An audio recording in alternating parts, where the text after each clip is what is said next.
Hola, bienvenido a este nuevo video de la serie del millón. Aunque no lo crean, este es como el cuarto intento que hago de hacer este video. Eh, bueno, el millón. 1 millón de personas. Yo creo que hay al menos 1 millón de personas por ahí en el mundo que resuenan con una visión de futuro distinta, que queremos comprometernos o que estamos comprometidos con generar un futuro en donde nosotros podamos vivir más plenamente, más prósperamente, en donde podamos también ser más sustentables, ser más justos, eh, socialmente justos.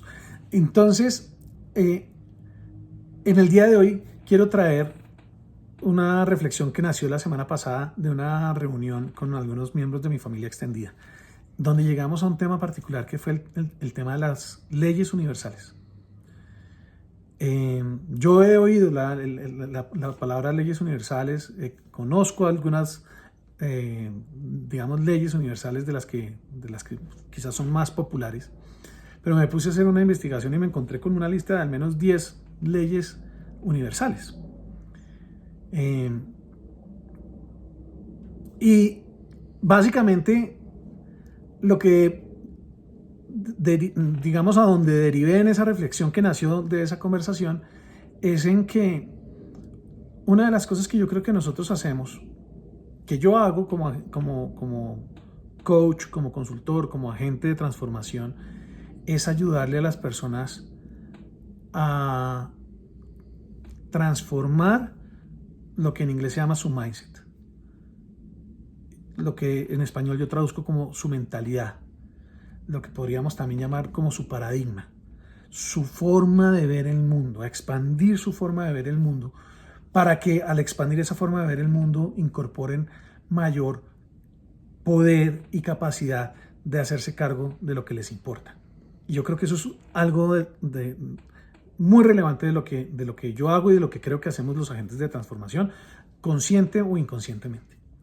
Pero entonces, cuando lo queremos hacer conscientemente, aparecen, hay veces, la posibilidad de hablar de estos temas, de traerlos a la mesa y de decir, sí, es que hay algo que podemos llamarlo el mindset. Hay algo, como lo trajeron algunos miembros de mi familia en la conversación, que se llaman las leyes universales.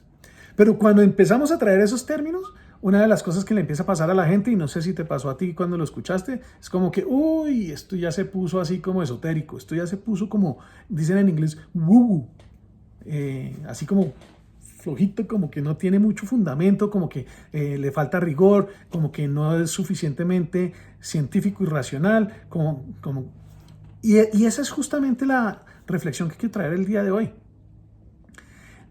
La reflexión de la importancia de la relevancia de trabajar en estos temas. Trabajar particularmente en lo que en inglés más comúnmente se llama el mindset, pero que yo lo llamo el cambio del observador, la ampliación del observador, la expansión de ese observador para ser capaz de incorporar nuevas posibilidades de ser, de existir, de hacer y de tener cierto tipo de resultados. Y entonces me puse a pensar, a pensar y a investigar qué es lo que nosotros podemos hacer para darle fundamento a esta posibilidad y para tener nosotros mayor poder también al momento de lidiar con la resistencia que aparece cuando traemos palabras como las que yo ya mencioné. Y creo que una de las primeras cosas es, pues, aceptar que esta es una posibilidad, que esta es una conversación que es posible y que genera resistencia. Necesitamos aceptar que genera resistencia en algunas personas para poder abordar esa resistencia, para poderla abordar no desde el punto de vista de descartarla, sino de darle la bienvenida y también incorporarla en la posibilidad de la conversación. Y es cómo conversamos también acerca de la resistencia que esto genera. Y para poder, digamos, conversar acerca de la resistencia, creo que es importante que nosotros tengamos y empecemos a darnos cuenta de varias cosas. Uno, ¿cuáles son los casos de éxito que conocemos? Casos de éxito que conocemos en relación con los cambios de paradigma, de cambios de mentalidad, cambios de forma de ver el mundo que producen mejores resultados para las personas, para los equipos, para las organizaciones. Creo que esa es una de las cosas que es fundamentales. Ahí necesitamos documentarnos sobre qué existe en el mundo alrededor de eso. También investigar cuáles son el tipo de estudios que existen alrededor de cómo es que podemos generar cambios de paradigma que son exitosos y que tienen, digamos, patrones que podemos modelar y que podemos repetir. Creo que es importante que nosotros podamos también darnos cuenta de que hay ciertos conceptos científicos que respaldan estos temas, como por ejemplo todo el tema de la neuroplasticidad o los temas que corresponden a la psicología del comportamiento, pero también, digamos, darnos cuenta de que nosotros mismos tenemos ejemplos. Y ahí te pido, si tú eres una persona que todavía me está escuchando, que pienses en qué momentos ha habido un cambio de paradigma, un cambio de mentalidad en tu vida, en donde se ha ampliado tu observador y eso produjo muchos beneficios para ti. Y que podamos también identificar cuáles son esos beneficios que podemos tener cuando logramos hacer eso, cuando logramos cambiar nuestra mentalidad acerca de las cosas. Lo otro es que nos demos cuenta de que hay ciertas prácticas que se requieren para poder lograr resultados en esto. Una de las cosas que pasa con esto, yo creo, es que la ciencia, no, más bien, el estudio de los resultados de la efectividad de este tipo de cosas es un estudio que requiere de un compromiso en la práctica de los participantes para que efectivamente se vea diferencia. Pero ese compromiso en la práctica no es solamente con hacer las cosas, sino con hacer las cosas de la manera correcta y que se dejen acompañar en ese hacer las cosas de manera correcta. Entonces, creo que eso es fundamental y que nos podamos también como poder entrar en la conversación de la posibilidad con aquellos que quizás pueden tener un poco de resistencia de, ok, ¿cómo podemos hacer pruebas y podemos, digamos, hacer estudios de caso a partir de la práctica en los equipos, en las organizaciones o en los individuos? Y la otra cosa que creo que es fundamental en esto, bueno, también es que cambiemos nuestro lenguaje. Nuestro lenguaje tiende a ser complicado. Y yo sé que incluso, por ejemplo, el mío hay veces tiende a ser complicado porque nos vamos a la jerga que aprendimos. Yo, por ejemplo, la jerga que aprendí en el mundo del coaching. Pero entonces, tratar de utilizar analogías, metáforas que sean más sencillas para quienes nos escuchan y que no necesariamente tienen nuestra jerga. Y la otra cosa es, nuevamente, no descartemos el escepticismo.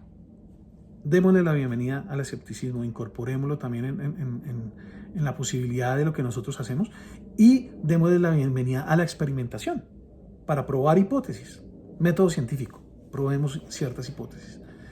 Y bueno, miremos cuáles son las opiniones profesionales de personas que efectivamente se han dedicado a estudiar el tema y que tienen respaldo mucho más quizás fundamentado que el que nosotros podemos tener en un momento dado en nuestra vida. Y la otra cosa es que nosotros nos atrevamos también pues a mirar nuestra propia experiencia y a validar qué momentos de nuestra propia experiencia han servido para esto. Esas son algunas cosas, ustedes me ven ahí, estoy mirando algunas cosas que yo estaba como investigando, preparando este video del día de hoy. Pero entonces lo voy a resumir en unos pocos puntos. Conectemos con los conceptos científicos. Utilicemos ejemplos de la vida real. Ofrezcamos y mostremos cuáles son los beneficios prácticos de los cambios de mentalidad, de ampliar nuestro observador. Sugiramos técnicas concretas para poner en práctica y para llevarlas a la práctica. Utilicemos un lenguaje que sea más sencillo, utilizando analogías y metáforas. No descartemos el escepticismo, sino démosle la bienvenida al escepticismo y enfaticemos nuestra propia experiencia y hablemos de nuestra propia experiencia, de la manera en que nosotros hemos cambiado de paradigma. En mi vida, no le voy a dar más tiempo a este video para entrar en ejemplo, pero en mi vida yo reconozco varios momentos en los cuales cambiar de mentalidad, de paradigma e incorporar otras formas de ver el mundo ha sido tremendamente poderoso, incluso si se salen de los modelos más científicos y racionales que me enseñaron a mí en mi educación desde esa perspectiva. Espero que este video haya sido valioso para ti. Como siempre te pido que comentes, que compartas, te pido que me escribas para que podamos entrar en comunicación o me llames. Y adicionalmente, esta vez te pido algo distinto también. Te pido también que nos sigas en nuestras redes sociales, en las mías o en las redes sociales del ADN Transformador. Estamos en Instagram, en LinkedIn, en Facebook, bueno, en las principales. Yo también estoy incluso en Twitter. Y te pido también que visites la página del ADN Transformador para que veamos de qué manera podemos quizás interactuar más contigo. Ojalá nos puedas entregar tu correo para que te podamos enviar nuestra newsletter mensual y que estemos en la conversación, sobre todo. Esa es la invitación. Gracias por ver este video y un abrazo. Chao, chao.